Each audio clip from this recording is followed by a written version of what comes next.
하나님 아버지 감사합니다. 귀한 은혜의 자리 허락하여 주시면 감사합니다. 깨닫는 마음과 보는 눈과 듣는 귀 허락하여 주셔서 귀한 은혜의 말씀이 마음 가운데 새겨지는 은혜의 시간으로 인도하여 주시옵소서. 감사드리며 예수님의 귀하신 이름으로 감사하며 기도드립니다. 아멘. 할렐루야. 오늘 빌립보서 3장 말씀 보도록 하겠습니다.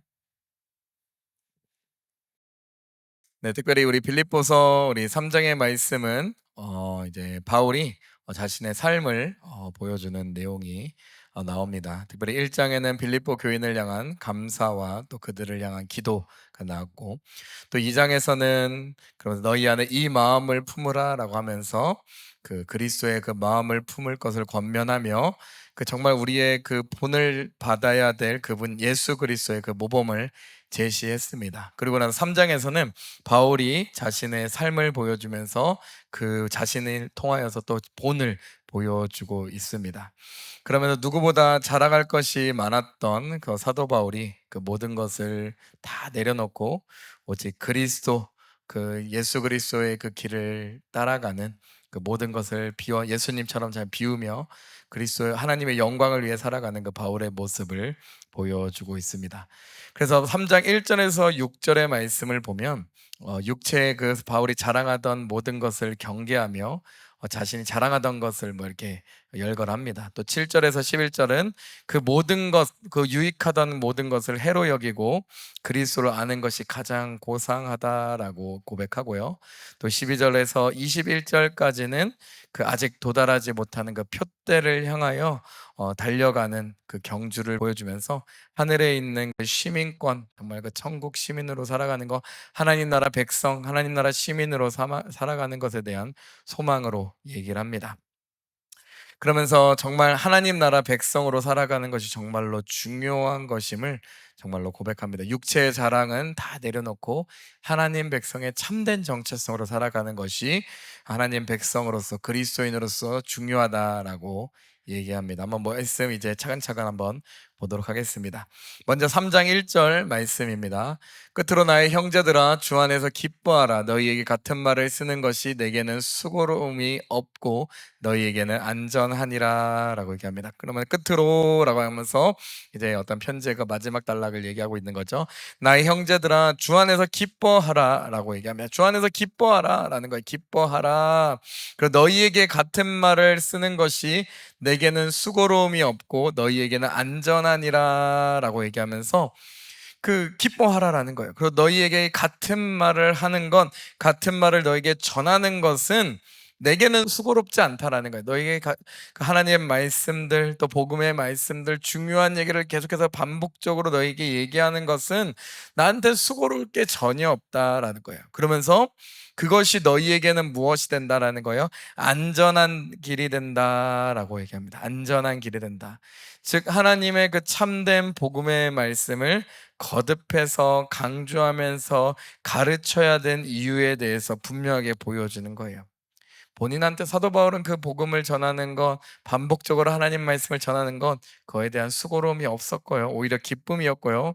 또 그 말씀을 듣는 회중에게 그 말씀을 전하는 것은 그들에게 안전한 길이었다라는 것을 보여주고 있습니다. 또 4장 4절에서도 이 부분에 대해서 또 얘기하죠. 기뻐할 것에 대해서 얘기합니다. 4장 4절. 같이 한번 읽어볼까요? 주 안에서 항상 기뻐하라. 내가 다시 말하노니 기뻐하라 라고 얘기합니다. 즉 사도 바울이 계속해서 그 교회를 향해서 얘기하는 건 기뻐하라. 주 안에서 항상 기뻐하라. 내가 다시 말하노니 항상 기뻐하라 라고 얘기하고 있습니다. 그러면서 주 안에서 계속해서 기쁨으로 가득할 것에 대해서 빌립보 교인들에게 얘기하고 있는 것이죠. 또 그것이 여호와를 기뻐하는 것이 우리의 힘이다라고 고백한 우리 구약의 인물도 있죠. 느헤미야 우리 8장 우리 10절 말씀 한번 같이 읽어볼까요? 느헤미야가 또 그들에게 이르기를 너희는 가서 살찐 것을 먹고 단 것을 마시되 준비하지 못한 자에게 나누어 주라. 이날은 우리 주의 성일이니 근심하지 말라. 여호와로 인하여 기뻐하는 것이 너희의 힘이니라. 여호와로 인하여 기뻐하는 것이 우리의 힘이 된다라고 얘기하는 거죠.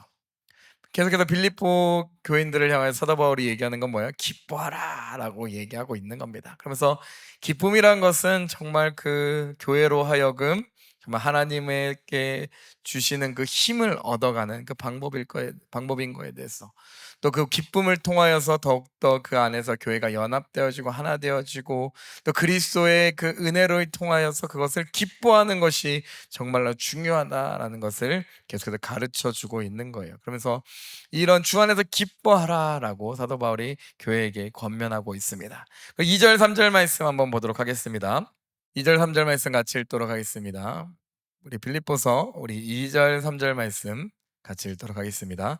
개들을 삼가고 행악하는 자들을 삼가고 몸을 상해하는 일을 삼가라.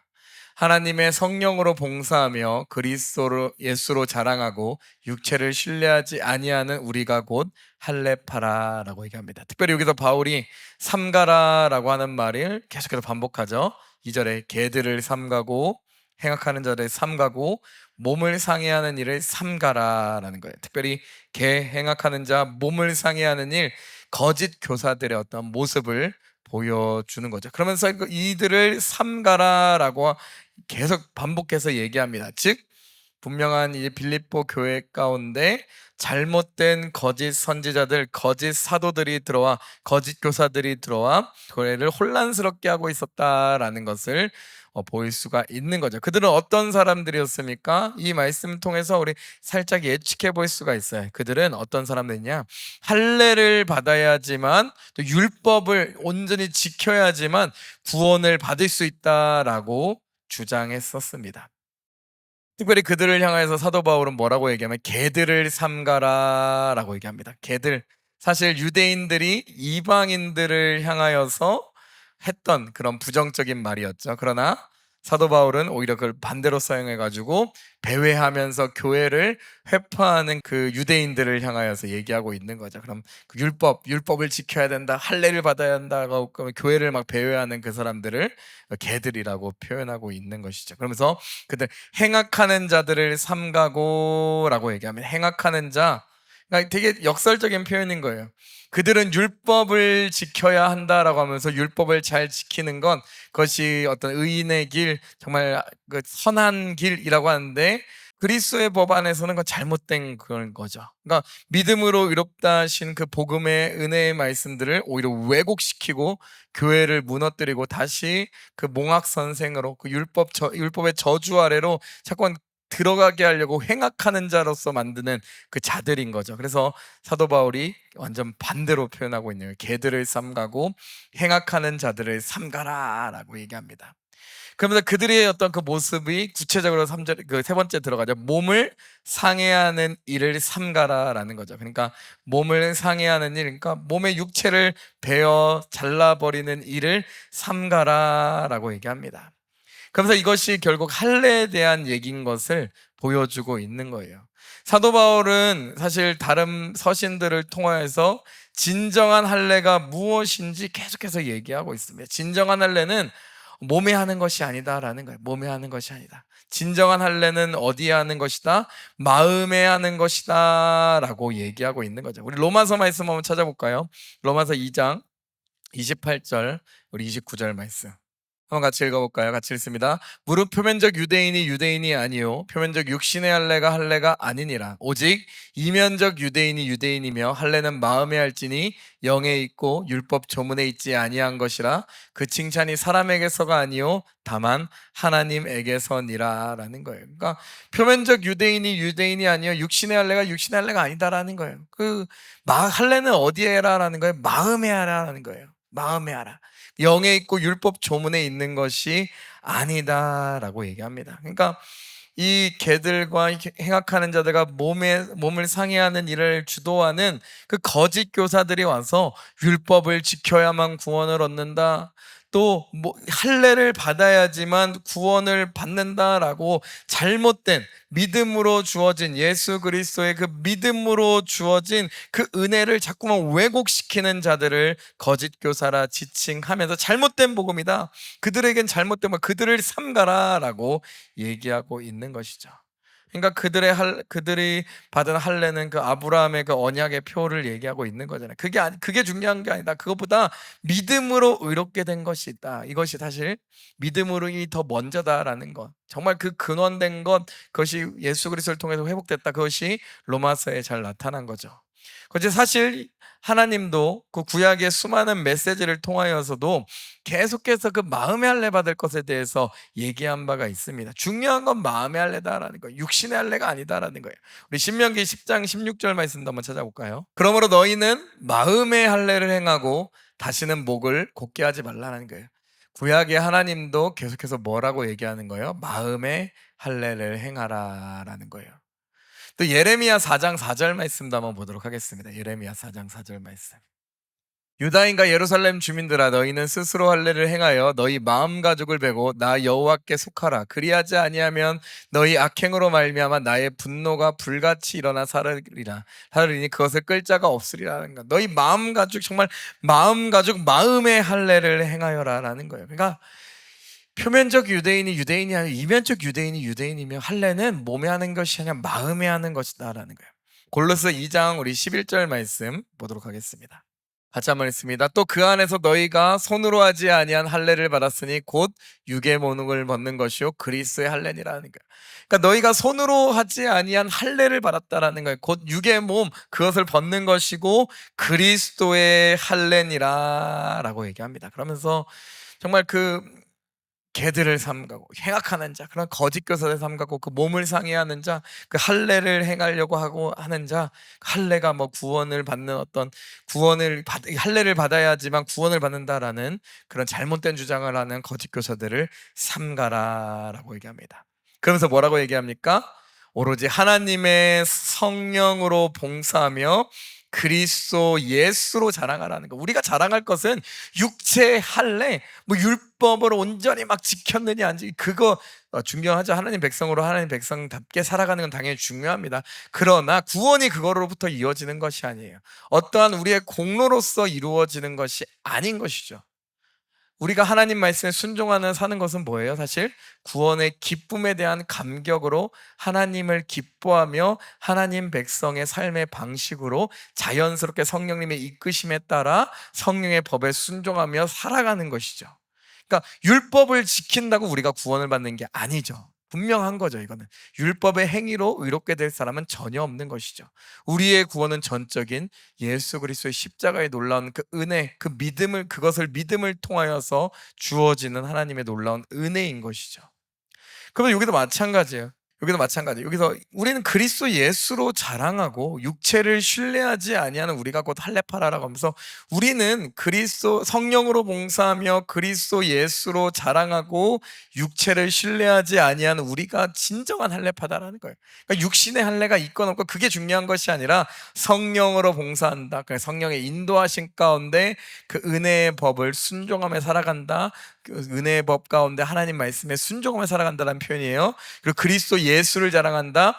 내가 할례 받은 것을 자랑하는 것, 육체의 표징을 자랑하는 것이 아니라, 아니면 내가 유대인인 것을, 뭐 아브라함의 후손인 것을, 내가 출신이 무엇인 것을 자랑하는 것이 아니라, 육체를 신뢰하는 것이 아니라 오로지 그리스도 예수로 자랑하는 우리가 진정한 마음의 할례를 받은 참된 몸의, 그 마음의 할례를 받고 육신의 몸을 벗은 참된 거듭난 그리스도인 할례파다라고 얘기합니다.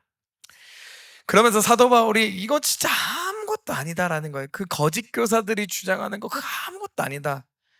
왜냐하면 나 사도 바울도 자랑할 나라면 자랑할 거 많다라는 거예요. 우리 4절에서 6절 말씀 한번 같이 읽어보도록 하겠습니다. 같이 읽습니다. 그러나 나도 육체를 신뢰할 만하며 만일 누구든지 다른 이가 육체를 신뢰할 것이 있는 줄로 생각하면 나는 더욱 그러하리니, 나는 8일 만에 할례를 받고 이스라엘 족속이요 베냐민 지파요 히브리인 중에 히브리인이요 율법으로는 바리새인이요 열심으로는 교회를 박해하고 율법의 의로는 흠이 없는 자라는 거예요. 지금 사도 바울이 뭘 얘기합니까? 4절부터 그러나 그 자꾸만 거짓 교사들이 와가지고 자꾸만 육체를 자랑하고, 육체 이런 게 있다, 나 아브라함의 후손이다, 또 이게 율법을 가지고 있다, 육체 할례를 받았다라고 얘기하는데 그거 진짜 아무것도 아니다라는 거예요. 사도 바울은 진짜 그 거짓 교사들의 자랑대로 자랑할 것 같으면 자랑할 거 너무 많다라는 거예요. 나도 육체를 신뢰할 만하다라는 거예요. 그들의 주장에 따르면 만일 누구든지 다른 이가 육체를 신뢰할 것이 있는 줄 생각한다면, 만약에 정말 해보자, 얘기 한번 해보자, 만약에 정말 육체에 신뢰할 만한 것이 있고 정말 드러낼 만한 것이 있다라면, 야, 내가 진짜 드러낼 만해야 되지 않겠냐? 사도 바울이 얘기하는 거예요. 내가 정말 드러낼 것이 많지 않겠냐? 야, 나는 난지 8일 만에 율법의 규례대로 흠없이 난지 8일 만에 할례를 받았고, 나는 이스라엘 족속이다. 이스라엘 족속이 뭐냐? 하나님의 선택받은 백성이다. 베냐민 지파. 왜 여기 굳이 베냐민 지파를 언급했냐면은, 여기 베냐민 지파라는 것은 뭐냐면은 그 당시에 그 베냐민 지파가 약간 더 순혈이었습니다. 무슨 말이냐면, 다 이게 지파의 정체성을 다 잊어버렸는데 몇 가지 그 남은 지파들이 있는데, 그 중에 남아있는 어떤 순혈, 그냥 그 바벨론 포로 이후에 좀 남아있는 그 순혈 지파가 약간 베냐민 지파예요. 그러면서 이제 그 베냐민 지파는 또 어떤 지파입니까? 유다, 남유다에서 그 북이스라엘과 남유다 나눠질 때 어디에 속했던 지파예요? 남유다에 속했던 지파잖아요. 그러니까 그 나는 진짜 정말 그 베냐민 지파에다가, 쉽게 말하면 지금 피도 순혈이고, 그리고 뭐야, 히브리인 중에 히브리인이다. 이게 사실 히브리인 중에 히브리인이다라는 거, 히브리인이다라는 표현 자체가 사실 히브리 말을 할 줄 안다라는 거예요. 그러니까 히브리 말을 할 줄 안다, 모세 오경 토라를 읽을 줄 안다라는 거예요. 토라를. 히브리인 중에 히브리인이다. 정말 나는 토라를 정말 읽을 줄 알고 히브리는 너무나 잘 안다라는 거예요. 그리고 율법으로는 바리새인이요라고 하면서 그 히브리 성경, 그 토라도 율법도 연구하고 읽을 줄 알면서, 율법으로는 바리새인이요, 바리새인들 율법을 가르치고 그 율법을 잘 지키는 그 그룹이었죠. 그러니까 율법을 엄격히 지키는 그룹에서 히브리인 중에 히브리인으로서 그 히브리어도 할 줄 알며 히브리어로 그 율법도 읽을 줄 아는 그런 베냐민 순혈, 그런 하나님의 선택받은, 율법으로는 정말 어긋남이 하나도 없는 사람이다. 흠잡을 데가 없는 사람이다. 열심으로는 교회를 박해하고, 그러니까 얼마나 과거에 열심이었으면, 율법에 열심이었고 정말 그 유대인으로서 열심이었으면 열심으로는 교회까지 박해해서 그 대제사장의 공문 가지고 그 다메섹까지 가가지고 그 교회를, 그 사람들을 핍박하고 막 잡아서 스데반 가편 투표에 동참하고 그랬던 자였다. 그러면서 본인 뭐라고 하니까, 율법의 의로는 흠이 없는 자다. 그렇게 거짓 교사들이 와가지고 율법으로 자기가 잘났다고 자기 의를 드러내는데, 사도 바울이 보기엔 사실 가소로운 거죠. 가소로운 거. 율법의 의로 얘기하면 자기보다 한참 아래 애들이 와가지고 그 율법의 의를 드러내놓고 있는, 가소로운 거지. 가소로운 거. 그러니까 율법이 요구하는 의로는 흠잡을 데가 없던 사람이 누구였어요? 사도 바울이었던 사람입니다. 사실 그런 자였어요. 갈라디아서 1장 14절 말씀에 그 사도 바울은 이렇게 또 고백하죠. 내가 내 동족 중 여러 갑자보다 유대교를 뭐하게 믿었다? 지나치게 믿었다라는 거예요. 그러니까 율법의 의로 또 열심으로는 따를 자가 없었다라는 거예요. 내 조상의 정통에 대하여 더욱 열심히 있었다라는 거예요. 그러니까 흠잡을 만한 게 없었고, 정말 율법의 의로는 정말 거칠 것이 없었고, 정말 열심으로는 누구보다 잘난 사람이었다라는 거예요. 그러나 사도 바울이 얘기하는 건 뭐예요? 내가 이 자랑할 것들을 드러냈느냐? 드러내질 이유가 없었던 거죠, 사실. 그러니까 드러낼 근거조차 되지 않았던 것을 얘기하고 있다라는 거예요.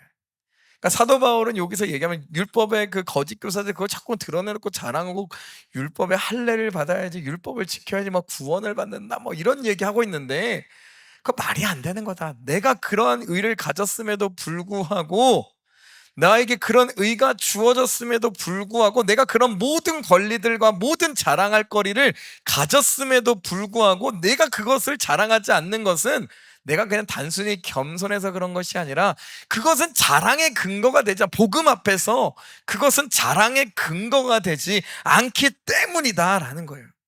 그것이 7절 8절에 나오는 겁니다. 한번 같이 말씀 보도록 하겠습니다.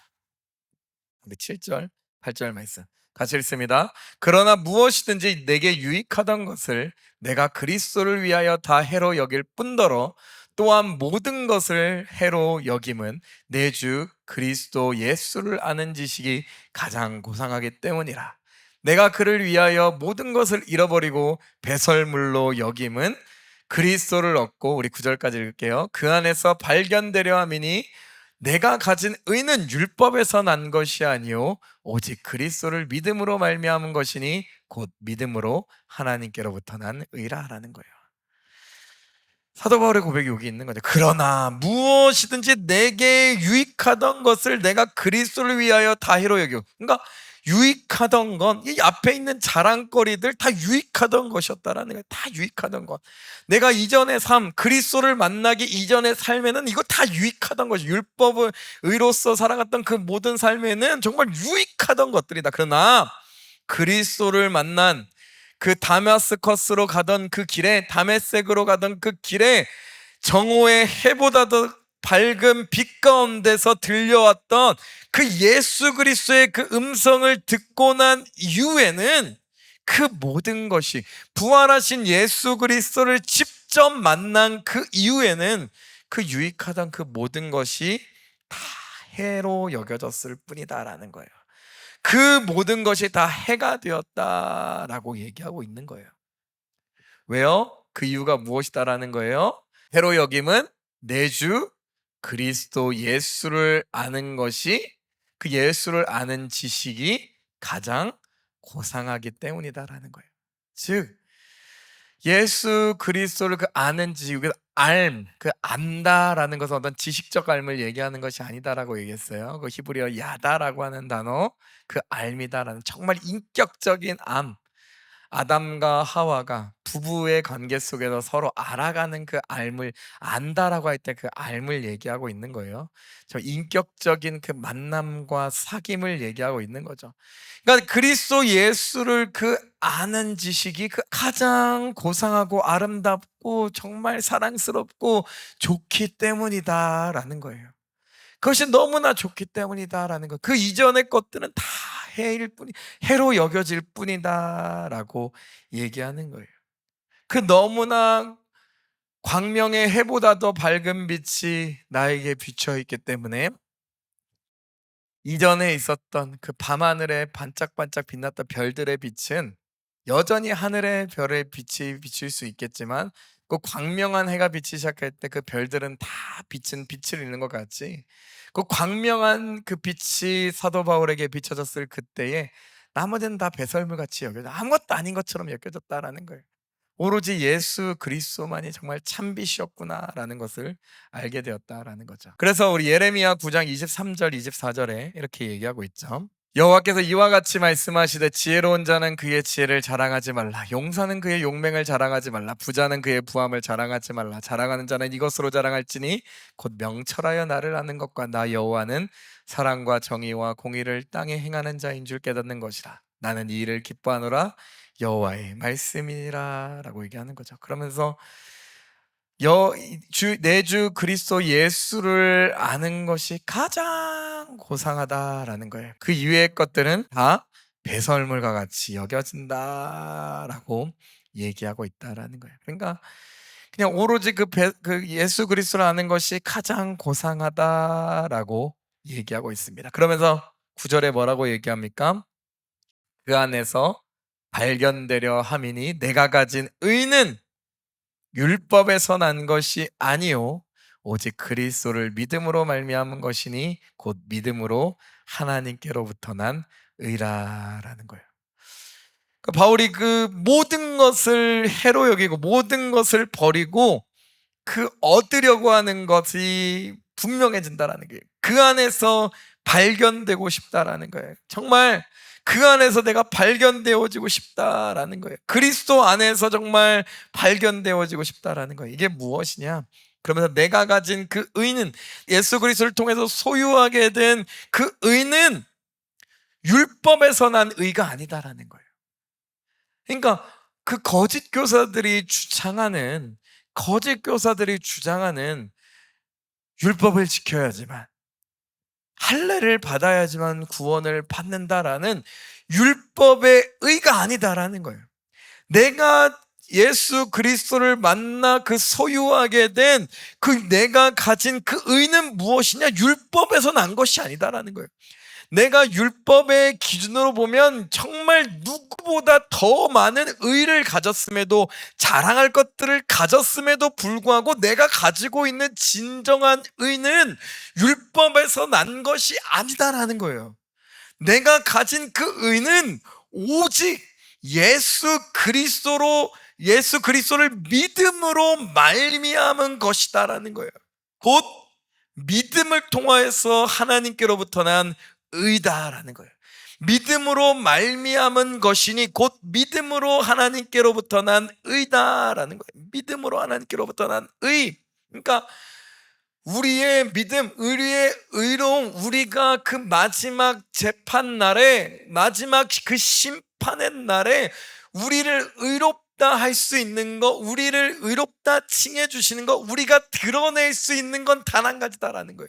사도 바울이 얘기하는 건 단 한 가지다라는 거예요. 율법의 어떠한 의도 그것을 내어낼 수 없다라는 거예요. 우리가 드러낼 수 있는 우리 안에 가진 그 의는 오직 그리스도를 믿음으로 말미암는 것이고, 곧 믿음으로 하나님께로부터 난 의다라고 얘기하는 거예요. 이게 중요한 거죠. 거짓 교사들의 거짓 속임에 썩어나가지 말라라는 거예요. 우리의 믿음, 우리의 의로움, 우리의 의는 믿음으로 말면 하나님께로부터 난 의다라는 거예요. 우리의 어떤 공로나 육체의 자랑이나 육체의 어떤 자랑이나 어떤 우리의 출신, 배경, 이런 건 전혀 상관없다라고 얘기하는 거예요. 로마서 1장 우리 17절. 복음에는 하나님의 의가 나타나서 믿음으로 믿음에 이르게 하나니 기록된 바 오직 의는 믿음으로 말미암아 살리라 함과 같으니라는 거. 복음에는 그 하나님의 의가 나타난다. 믿음으로 믿음에 이르게 하나니 기록된 바 오직 의는 믿음으로 말미암아 살리라라고 얘기하는 거죠. 또 로마서 10장 3절 말씀. 하나님의 의를 모르고 자기 의를 세우려고 힘써 하나님의 의에 복종하지 아니하였느니라는 거예요. 그러니까 이 거짓 교사들의 특징이 뭐라는 거예요? 하나님의 의를 모른다라는 거예요. 그러면 자기 의를 세우려고 힘써 하나님의 의에 뭐 하는 거예요? 복종하지 아니하는 거예요. 힘써 뭐 한 거예요? 하나님의 의에 복종하지 않는 것, 자기의 공로를 의지하는 것, 자기의 어떤 출신의 자랑을 의지하는 것 얘기하고 있는 거죠. 고린도후서 5장 21절 말씀에 분명히 얘기하고 있습니다. 하나님이 죄를 알지도 못하신 이를 우리를 대신하여 죄를 삼으신 것은 우리로 하여금 그 안에서 하나님의 의가 되게 하려 하심이라는 거예요. 그러니까 하나님이 죄를 알지도 못하신 이를 우리를 대신하여 죄로 삼으신 것은 우리로 하여금 그 안에서 우리 뭐가 되기 위함입니다. 하나님의 의가 되게 하려 하심이다라는 거예요. 그러면서 우리가 복음서의 그 로마서의 말씀을 보면 그리스도와 그 연합 안에서 정말 그 의롭게 되어짐을 분명하게 보여주고 있는 거죠. 믿음으로 연합되어질 때 예수 죽음이 나의 죽음이 되고 예수의 그 부활이 나의 생명으로 다시 우리가 일으키신 바 되어지는 것이죠. 그러니까 중요한 건 그 의, 우리 안에 있는 우리가 소유한 의는 내 안에서 스스로 만들어내는 의, 어떤 율법의 어떤 공로로서 어떤 행위로서 만들어내는 의가 아니라 누구로부터 난 의다라는 거예요? 하나님께로부터 난 의다라는 거예요. 또 예수 그리스도를 통해서 우리에게 주어진 의다라고 얘기하는 거예요. 그러니까 거짓 교사들의 어떤 자신의 의로움, 육체의 표징, 출신, 육체의 어떤 행위, 이런 자랑은 의로서 되어지는 것이 아니다라는 거예요. 하나님 말씀에 순종하는 삶은 의롭게 되어진 우리에게 반드시 따라가야 할 삶이고, 자연스럽게 또 하나님 백성으로 그 감격 안에서 순종할 수밖에 없는 그 삶, 하나님을 기뻐하며 나아갈 때 자연스럽게 드러나는 삶의 열매들인 것이죠. 그러니까 이걸 사도 바울이 얘기하고 있는 거예요. 이걸 얘기하고 있는 거예요. 그러니까 하나님께서 믿음으로 우리에게 부어주시고 우리에게 거저주시는, 정말 값없이 주시는 정말 그 놀라운 하나님의 의, 예수 그리스도를 통해서 우리에게 주시는 그 의를 말하고 있는 것이죠. 그러면서 우리 10절에서 11절 말씀 이렇게 얘기하고 있습니다. 한번 보도록 하겠습니다. 10절에서 11절 말씀 같이 읽습니다. 시작. 내가 그리스도와 그 부활의 권능과 그 고난의 참여함을 알고자 하여 그의 죽으심을 본받아 어떻게 해서든지 죽은 자 가운데서 부활에 이르려 한다 하노니라고 얘기합니다. 그러면서 내가 그리스도와 그 부활의 권능과 그 고난의 참여함을 알고자 하여 그의 죽으심을 본받는다라고 얘기합니다. 그러면서 사도 바울이 앞절에 얘기했던 그리스도를 아는 지식이 가장 고상하다라고 했을 때, 그리스도 아는 지식, 그리스도를 아는 지식이 구체적으로 무엇인지 얘기하고 있습니다. 그러면서 그리스도를 아는 지식은 결국 그리스도를 알아가는 지식이다라는 거예요. 그러면서 뭐라고 얘기하고 있는 거예요? 내가 그 알아가고 싶다라는 거예요. 알고자 한다. 그리스도 아는 지식이 뭐냐? 그리스도와 부활과 권능과 그 고난의 참여함을 알고자 한다라는 거예요. 그러면서 사도 바울이 그리스도를 아는 지식이 가장 고상하다라는 걸, 그것은 그리스도를 알아가는 지식인데, 그것은 뭐냐? 예수님의 그 죽으심과 예수님의 그 생애와 그 죽으심과 부활에 뭐 하는 거? 참여하는 것이라고 얘기하는 거예요. 그러니까 바울이 지금 알아가고 싶은 게 뭐라는 거예요? 그 평생에 알아가고 싶은 게 뭐라는 거예요? 그리스도를 알아가고 싶다. 근데 그리스도의 그 부활의 권능을 알아가고 싶다. 그 부활의 권능에 알아가기 위해서 그 고난에 참여하고 싶다. 그래서 그의 죽으심을 뭐 하고 싶다라는 거예요? 본받고 싶다라는 거예요. 결국 예수 그리스도를 알아간다.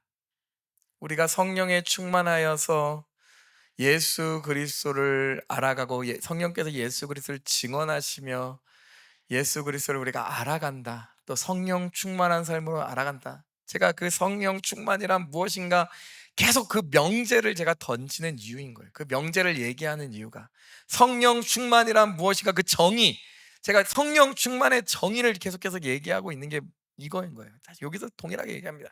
성령 충만이란 무엇인가, 예수 그리스도를 알아가는 삶이 무엇인가, 다른 것이 아닌 거예요.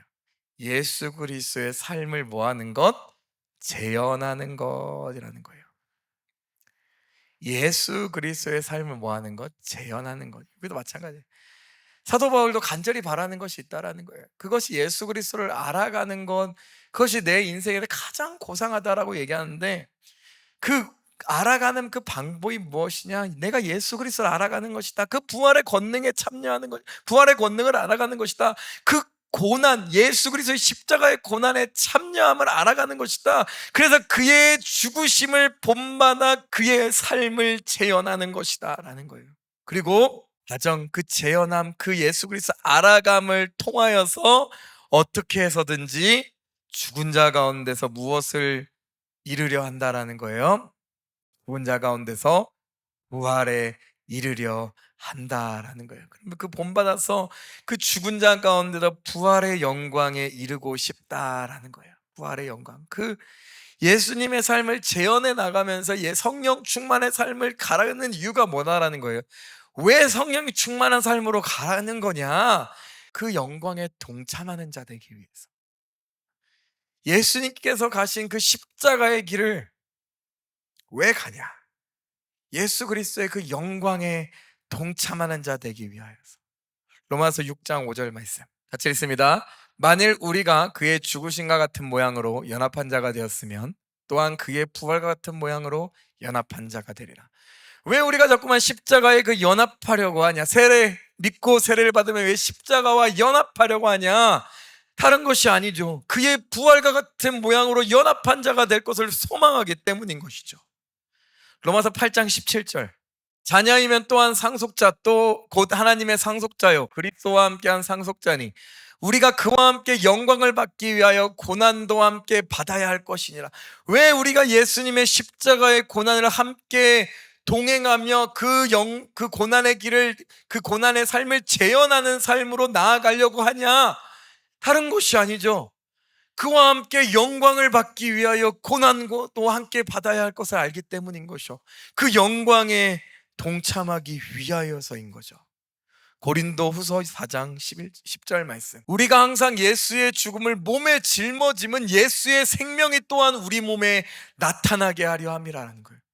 우리가 왜 이 인생 가운데 예수의 죽음을 몸에 짊어진 것 같은 우리의 신앙생활일 수도 있는 거고, 우리의 삶의 여정일 수도 있는 거고, 예수 그리스도를 믿으면서 그 고난 가운데 살아가는 이유, 다른 것이 아니라 예수의 생명이 뭐라는 거예요? 우리 몸에 나타나게 하려 합니다. 이게 사실 사도 바울의 고백인 것이죠. 그러면서 11절에 뭐라고 얘기하는 거예요? 어떻게 해서든지 죽은 자 가운데서 부활에 이르려 합니다라는 거예요.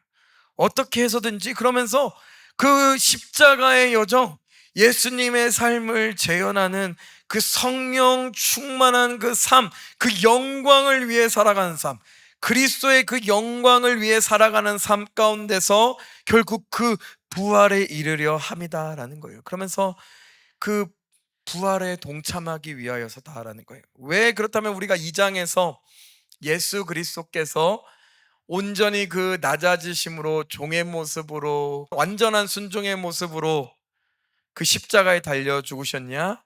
사실 그것이 영광의 길이었고 높아짐의 길이었고 정말 지극히 존귀함으로 이르는 그 하나님 영광을 드러내는 길이었기 때문이다라는 거예요.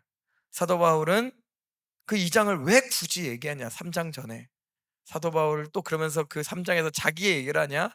사도 바울도 지금 뭐 하고 있다라는 거예요? 자기의 유익을 구하는 것이 아니라 하나님 영광을 위하여서 누구를 닮아가는 삶을 살아가고 있다? 오직 예수 그리스도를 닮아가는, 그 닮아가는 것을 넘어서 예수 그리스도의 그 삶을 재현하는 그 성령 충만한 그 길, 하나님 영광을 위해 사는 삶, 하나님 영광을 드러내는 삶으로 나아가고 있다라는 것을 보여주고 있다라는 거예요. 그렇기 때문에 사도 바울이 그러한 그 과정 가운데 사도 바울이 고백하는 것은 무엇입니까? 그러면서 그런 이 삶이 너무나 아름답다라는, 너무나 신비하다라는 거예요. 너무나, 정말 너무나 고상하다라는 거예요. 이전의 모든 지식들은 다 해로 여겨지고 배설물로 여겨진다. 그리스도를 알아가는 삶, 내 삶 가운데서 예수 그리스도의 삶을 재현하는 그 삶이 가장 고상하다라고 얘기하고 있는 거죠. 그 안에 정말 기쁨이 가득하다라는 거예요. 그러니까 기뻐하라라고 얘기하는 거예요.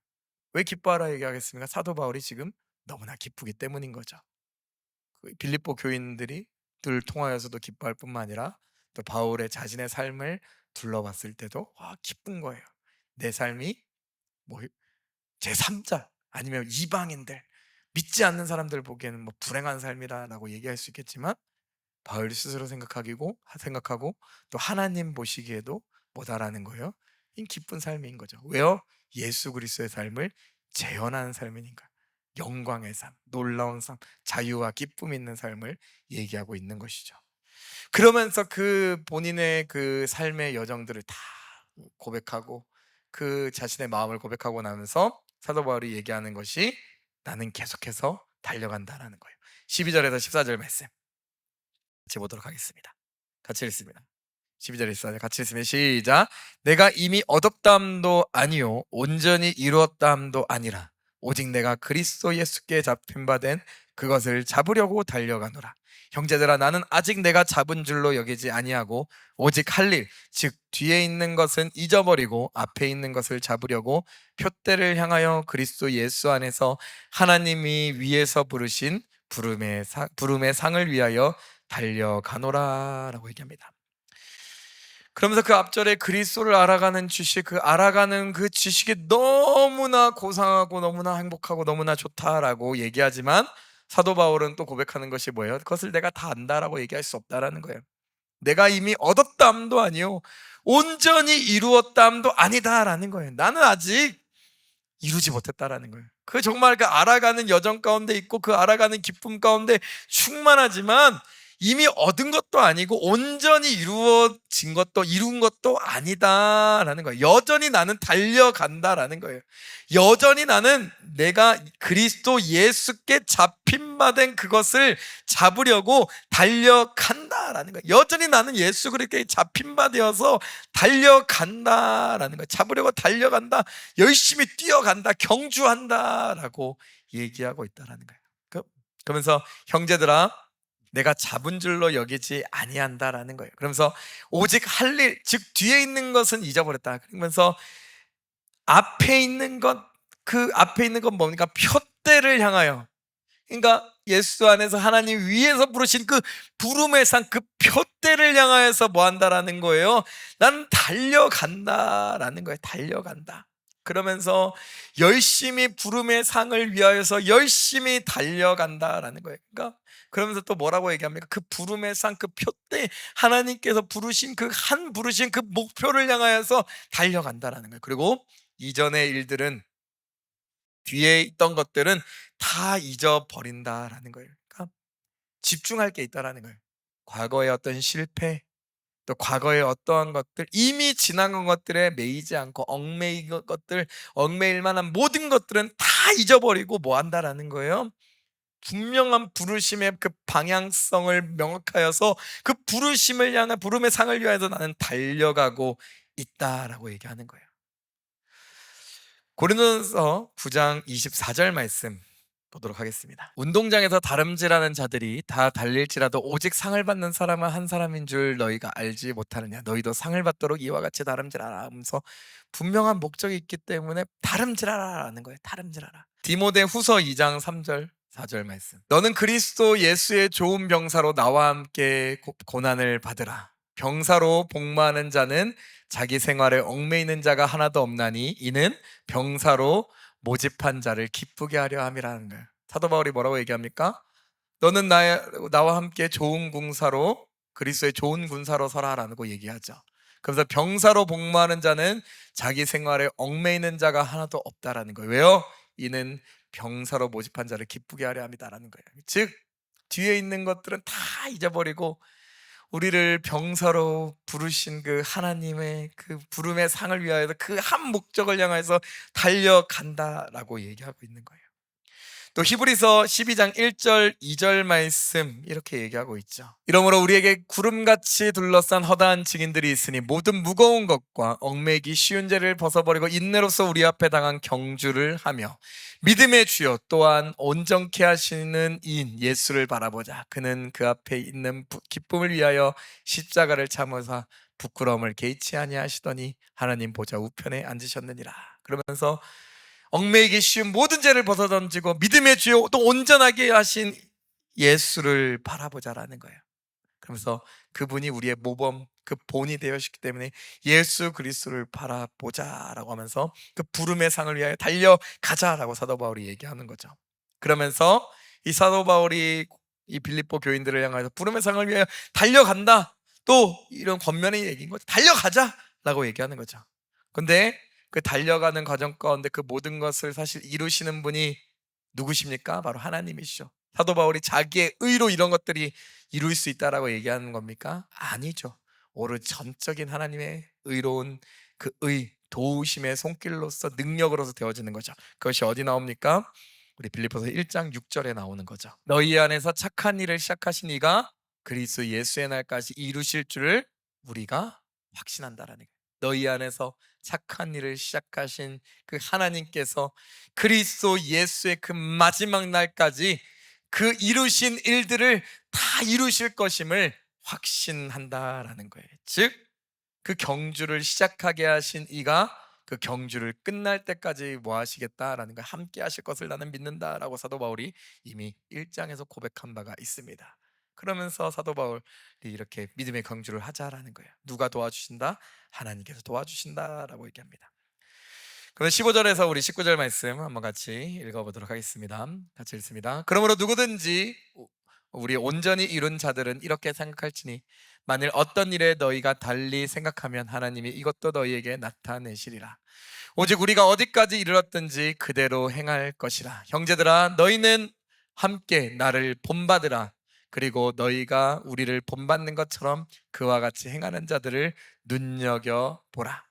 내가 여러 번 너희에게 말하였거니와 이제도 눈물을 흘리며 말하노니 여러 사람들이 그리스도의 십자가의 원수로 행하느니라. 그들의 마침은 멸망이요 그들의 신은 패요 그 영광은 그들의 부끄러움에 있고 땅의 일을 생각하는 자라라는 거예요. 바울은 여기서 온전히 이룬 자들을 향하여서 얘기하고 있죠.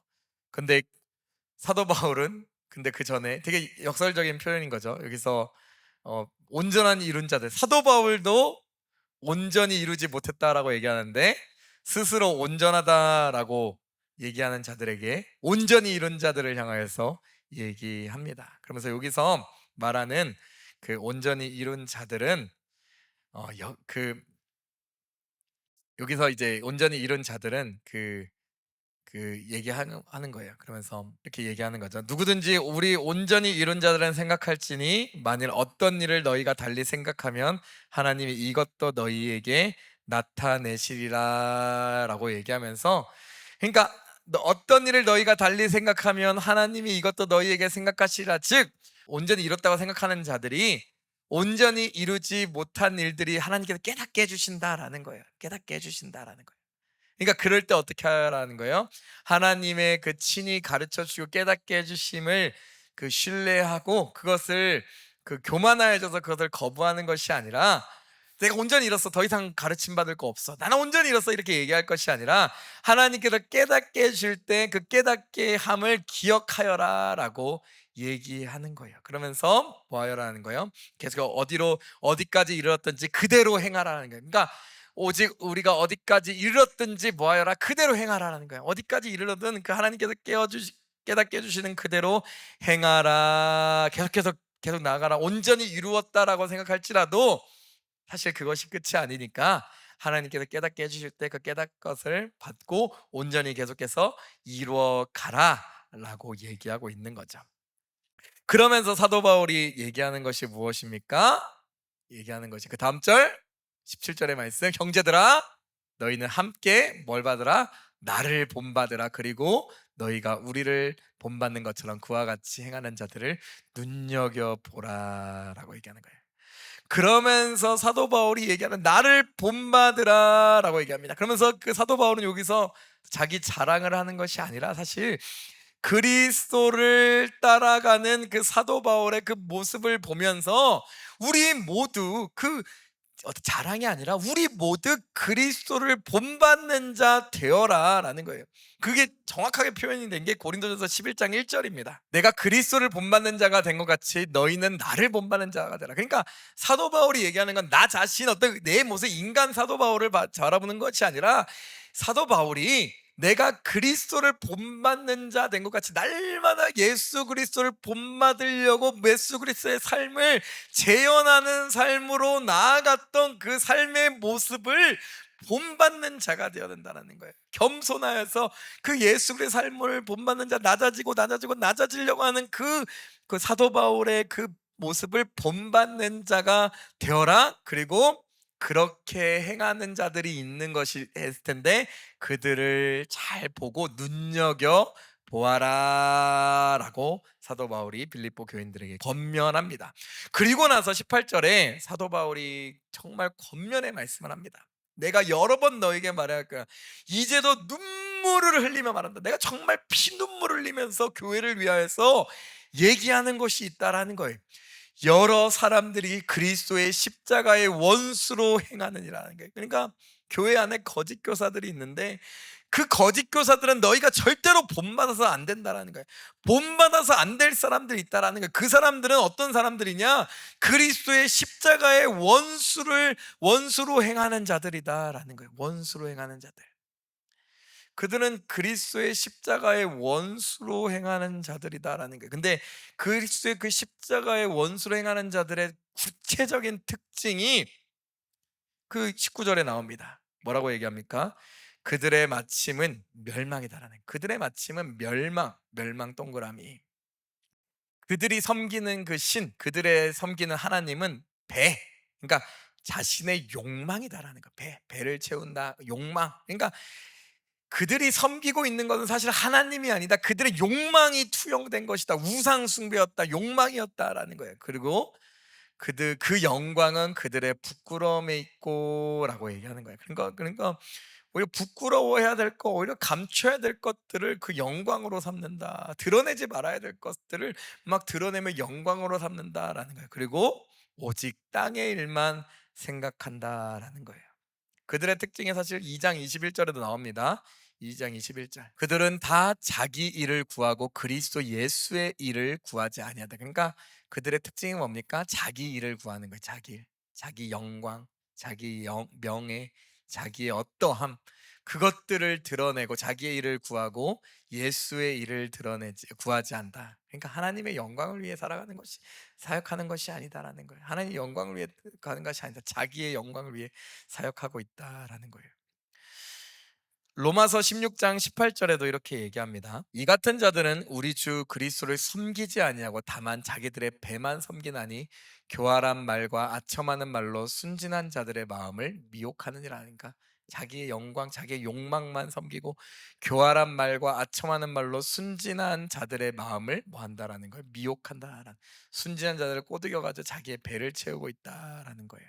십자가를 부인하는 길이죠. 사실 예수님께서 가르쳐 주신 그 십자가의 길은 무엇입니까? 자기를 부인하고 나를 따르라라고 하면서 자기를 부인하는 것, 자기를 비우는 것, 자기를 낮추는 것, 자기를 정말 예수 그리스도라면 재현하는 것이 십자가의 길이라면, 그 원수들은 어떻게 하면 자기를 채우고 높이는 길로 가는 거죠. 갈라디아서 6장 14절 말씀도 찾아보도록 하겠습니다. 그러나 내게는 우리 주 예수 그리스도의 십자가 외에 결코 자랑할 것이 없으니 그리스도로 말미암아 세상이 나를 대하여 십자가에 못 박히고 내가 또한 세상에 대하여 그러하니라라고 얘기합니다. 그러니까 사도 바울도 우리 주 예수 그리스도의 십자가 외에 결코 자랑할 것이 없다라는 거예요. 세상이 나를 대하여 십자가에 못 박히고 내가 또한 세상에 대하여 그러하니라라고 얘기하면서 나는 자랑할 게 예수 그리스도의 그 십자가밖에 없다라고 얘기하는 거예요. 그러면서 자기를 부인하면 정말 낮아짐. 그러니까 사도 바울이 왜 2장에서 예수 그리스도 그 자기 부인, 그 예수의 자기 낮아지심, 자기 비움을 얘기할 수밖에 없냐? 그게 예수님께서 그러셨던 삶인 것이고 그것이 십자가의 길이기 때문이다라는 거예요. 근데 원수들은 그 십자가와 전혀 반대의 길, 자기를 드러내는 길로 나아가고 있다라는 거예요. 그러면서 그들은 항상 땅의 일을 생각하고 자기의 욕망을 그 신앙 가운데, 사역 가운데 투영하고 있다라고 얘기하고 있죠. 네, 사도 바울이 그러면서 그 20절에 21절에 이렇게 얘기합니다. 같이 읽습니다. 그러나 우리의 시민권은 하늘에 있는지라 거기로부터 구원하는 자 곧 주 예수 그리스도를 기다리노니 그가 만물을 자기에게 복종하게 하실 수 있는 자의 역사로 우리의 낮은 몸을 자기 영광의 몸의 형체와 같이 변하게 하시리라라는 거예요. 그 땅의 일, 또 자기의 욕망을 채우려고 하는 그 거짓 사도들과는 정반대로 정말 참된 그리스도인, 정말 참된 제자, 참된 사도, 또 사도 바울은 그 자신의 그 마음과 모든 삶의 그 방향성이 어디 있는지 분명히 얘기합니다. 어디 있다라고 얘기합니까? 그러나 우리의 시민권은 어디에 있다? 하늘에 있다라는 거예요. 그러면서 거기로부터 구원하는 자 곧 주 예수 그리스도를 기다리노니, 되게 재밌는 말입니다. 우리의 시민권은 하늘에 있다. 빌립보는 로마 도시였죠. 로마 시민들한테 얘기하는 거예요. 로마 시민들 정말 로마 황제 시민들인 거잖아요. 그 시민권을 가지고 있다고 하지만 우리의 시민권은 사실 로마 시민이 아니다라는 거예요. 왕국의 시민, 이 땅 왕국의 시민이 아니다라는 거예요.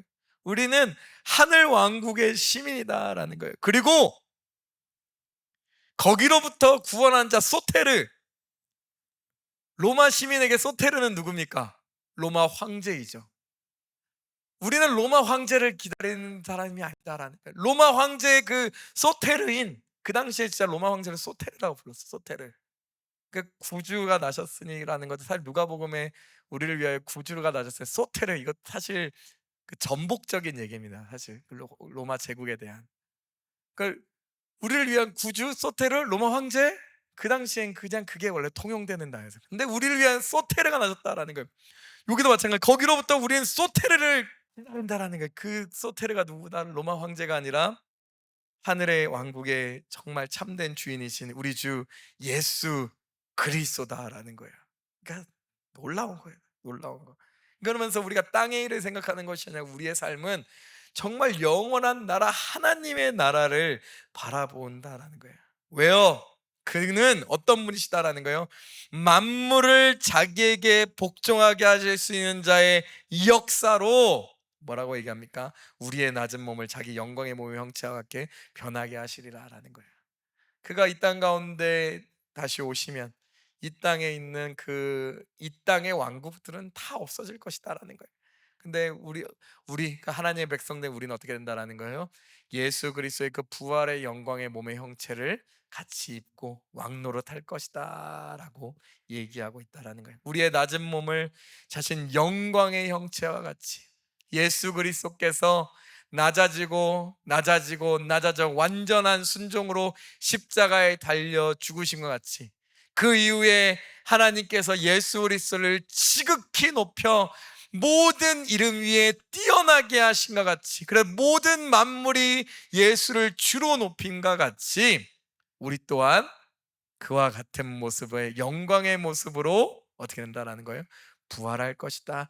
영광의 몸으로 지어 입은 바 같이 변하게 될 것이다라는 그 기대가 있기 때문이다라고 얘기하고 있는 거예요. 그러면서 우리가 정말 천국 시민이다라는 거, 하나님의 백성이다라는 거, 이것이 우리의 참된 소망이다. 우리가 땅의 일을 생각하지 아니하고 왜 우리의 삶이 예수 그리스도의 삶을 재현하는 그 낮아짐의 삶으로 나아가는가? 우리는 이 땅의 시민이 아니라 하늘에 속한 하나님 나라의 백성이며 그 영광을 바라보기 때문이다라는 거예요. 골로새서 3장 우리 1절에서 우리 4절 말씀. 그러므로 너희가 그리스도와 함께 다시 살리심을 받았으면 위의 것을 찾으라. 거기는 그리스도께서 하나님 우편에 앉아 계시니라. 위의 것을 생각하고 땅의 것을 생각하지 말라. 이는 너희가 죽었고 너희 생명이 그리스도와 함께 하나님 안에 감추어졌음이라.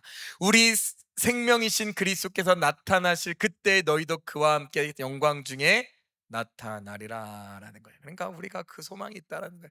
부활의 영광의 소망이 있다라고 얘기하면서 우리가 바라보는 것은 부활의 영광이고, 정말 하나님 나라 백성으로서 하나님 나라를 바라보며 그 부활의 영광을 바라보기에 우리의 지금의 삶을 어떤 삶으로 나아간다? 예수 그리스도의 삶을 재현하는 삶으로 나아간다라는 거예요. 그래서 사도 바울은 빌립보서 2장에 예수 그리스도의 그 낮아지심을 찬양하고 고백하며 3장에서 자기의 삶을 증언하고 간증함을 통하여서 빌립보 교인들에게 예수 그리스도의 삶을 닮아가는 사도 바울을 본받고 궁극적으로 예수 그리스도의 삶을 재현하며 정말 부름의 그 상을 위해 달려가는 천국의 시민으로 살아가라. 그것이 천국의 시민으로 하나님 영광을 바라보며 하나님 영광을 위해, 또한 그 하나님의 영광으로 새로 지음받은 존재로서 그 영광 위에 영광으로 들려질 그날을 바라보는 하나님의 백성의 삶의 어떤 그 과정이다, 삶의 어떤 그 방향성이다라는 것을 우리에게 보여주고 있습니다. 그러므로 이 땅 가운데 삶이 기쁨일 수밖에 없다. 그러는 날마다 매일의 삶을 기쁨과 감격과 우리 가운데 이 구원의 은혜와 구원의 길과 그 영광을 예배하신 하나님을 바라보며 기뻐하라라고 사도 바울이 우리에게 고백하고 있는 것인 줄 믿습니다. 또 하나님께서 우리에게 가르쳐 주신 줄 믿습니다. 그러면서 그 4장에서 우리가 다음번에 볼 4장에서 주 안에서 기뻐하라라고 하는 것이 이 정말 하나님 알아가는 지식, 하나님 아는 그 지식 안에서 어떤 형편에서든지 그 자족함을 얻는 그 은혜를 알아갈 때 자연스럽게 이루어지는 삶인 것을 또 고백하게 되는 그 4장의 내용이 나옵니다. 또 4장을 또 기대하시면서 또 정말 오늘 하루도 또 앞으로의 모든 삶의 여정도 주 안에서 주시는 그 놀라운 하나님의 그 구원의 은혜에 감격하시면서 기뻐하시는 모든 성도님들 되시기를 예수 이름으로 간절히 축원하고 기도드립니다. 우리 주기도문 하심으로 신약 강해 마치도록 하겠습니다. 하늘에 계신 우리 아버지여, 이름이 거룩히 여김을 받으시오며 나라가 임하시오며 뜻이 하늘에서 이루어진 것 같이 땅에서도 이루어지이다. 오늘 우리에게 일용할 양식을 주시옵고 우리가 우리에게 죄 지은 자를 사하여 준 것 같이 우리의 죄를 사하여 주시옵고 우리를 시험에 들게 하지 마시옵고 다만 악에서 구하옵소서. 나라와 권세와 영광이 아버지께 영원히 있사옵나이다. 아멘.